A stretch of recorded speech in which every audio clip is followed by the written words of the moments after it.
Sempat mangkir dari panggilan penyidik, DS 1 dari 7 tersangka dugaan korupsi kredit usaha rakyat mikro dan pengelolaan aset kas besar tahun 2022-2023 di Kabupaten Muara Enim, Sumatera Selatan akhirnya memenuhi panggilan penyidik pada Kamis 27 November 2025 siang.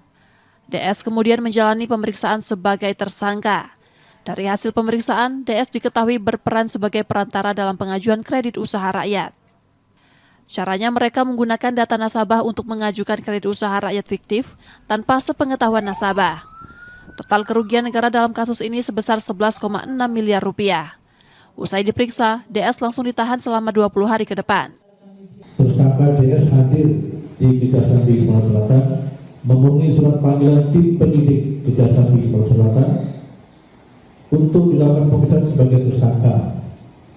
Namun untuk tersangka IH ini tidak hadir memenuhi surat panggilan tim penyidik Kejaksaan Tinggi Sumatera Selatan.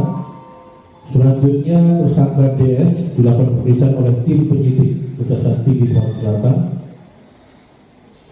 dan dilakukan tindakan penahanan berdasarkan surat perintah penahanan Kepala Kejaksaan Tinggi Sumatera Selatan tanggal 27 November 2025 selama 20 hari.